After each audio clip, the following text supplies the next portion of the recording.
Hello बच्चों, let's see this question and the question says the molarity of solution containing 2.8% mass by volume solution of KOH will be, और दे क्या रखा है, atomic mass of potassium दे रखा है हमें, that is equal to 39। अब सबसे पहली बात हमें ये पता होना चाहिए कि हमें निकालना क्या है, तो हमें मोलैरिटी बतानी है और गिवन क्या है, मास परसेंट दे रखा है मास बाय वॉल्यूम में। So let's see the solution. सबसे पहले जो की कंसेप्ट है, की कंसेप्ट हमें पता होना चाहिए मोलैरिटी के बारे में एंड मास परसेंट के बारे में, और ये तभी पता होगा जब हमने सभी कंसंट्रेशन टर्म्स को पढ़ा होगा।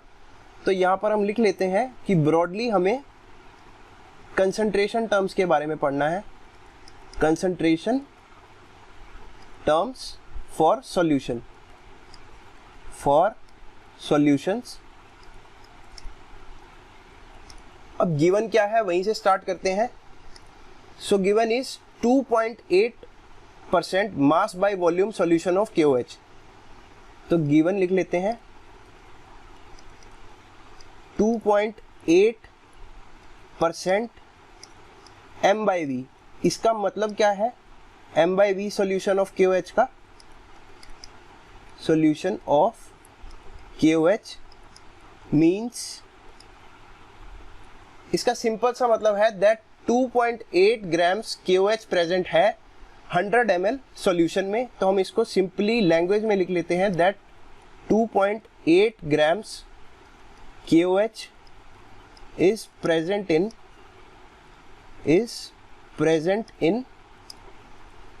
100 ml सॉल्यूशन। तो यहाँ पर हम लिख लेते हैं, यहीं लिख लो, इन 100 ml सॉल्यूशन। तो अब पूछा क्या है, मोलैरिटी, और मोलैरिटी में हमें चाहिए होता है volume of solution in litres. तो यहाँ से हम एक ऑब्जर्वेशन ले लेते हैं, जब 100 ml में 2.8 ग्राम्स है तो 1000 ml में कितना होगा, तो इस चीज को लिख भी लेते हैं। So KOH present in 1000 ml of solution will be 1000 ml solution will be equal to, देखो 2.8 ग्राम्स है 100 ml में, तो 1000 के लिए 1000 से मल्टीप्लाई किया, 0 से 0 कैंसल, तो हमारे पास आएगा 28 ग्राम्स KOH। अब क्वेश्चन बहुत ही सिंपल बन गया, बिकॉज हमने जो गिवन है उसको लैंग्वेज की टर्म्स में लिख लिया। अब हमसे पूछता क्या है, मोलैरिटी। तो मोलैरिटी का फॉर्मूला लिख लेते हैं। अब यहाँ से हम लिखते हैं मोलैरिटी, इसको डिनोट करते हैं कैपिटल M से। इसका फॉर्मूला होता है number of moles of solute, तो N सॉल्यूट लिख लेते हैं, divided by volume of solution, volume of solution. और ये जो सॉल्यूशन का वॉल्यूम है ये लीटर्स में होना चाहिए, तो ये चीज़ का खास ध्यान रखना है। अब कुछ नहीं है, फॉर्मूला में वैल्यूज पुट करना शुरू करते हैं। एक चीज़ और आपको पता है, नंबर ऑफ मोल्स का फॉर्मूला क्या होता है, N is equal to given weight upon molecular weight.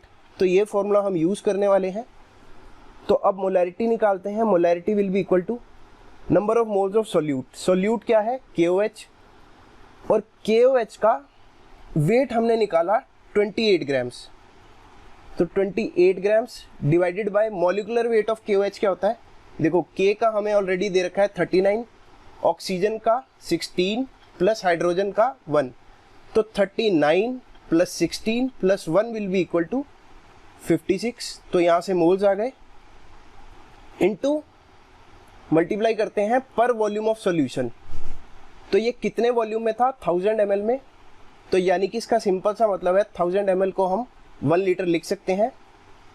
तो यहाँ से आया हमारा 28/56, और इसकी जो वैल्यू आएगी ये आएगी मोल पर लीटर में, लीटर हमने लिख दिया डिनोमिनेटर में, तो ये आया 1/2, 28 2 = 56। तो यहाँ से अगर हम मोलैरिटी की वैल्यू चेक करें तो 1/2 को हम क्या लिख सकते हैं, 0.5 मोलर, और इसी को हम ऐसे भी लिख लेते हैं 0.5 मोल पर लीटर।